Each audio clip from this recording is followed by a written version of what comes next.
Okay, another English vocabulary. Pero ito pwede natin 'tong i-apply sa legal terms, okay?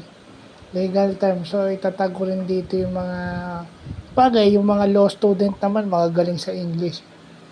Tsaka yung mga kilala kong sa law enforcement. So, complicit, okay?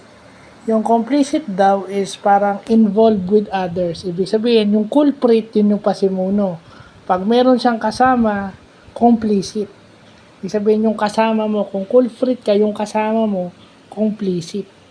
Involved with others in a criminal activity. So, sa Batang Quiapo, kung nanonood kayo ng Batang Quiapo, si Tanggol yung culprit at yung tropa niya, sina Enteng, si Owe, si Tano, si Bulldog, pati si Madonna, ang tawag doon is complicit. Okay?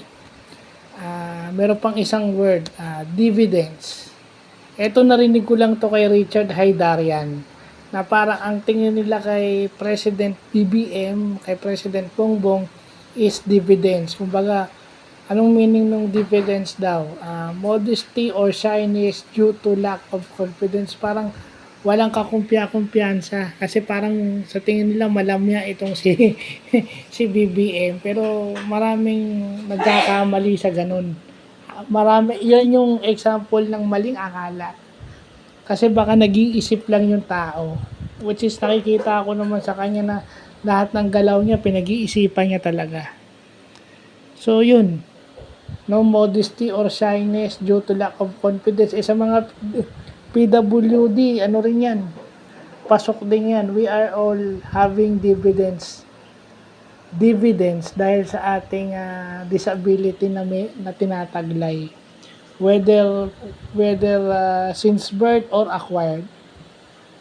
So lagay na natin sa ganun, ano. So maganda napapalawak natin yung ating English vocabulary ngayong araw, ngayong December 6, 2024, no.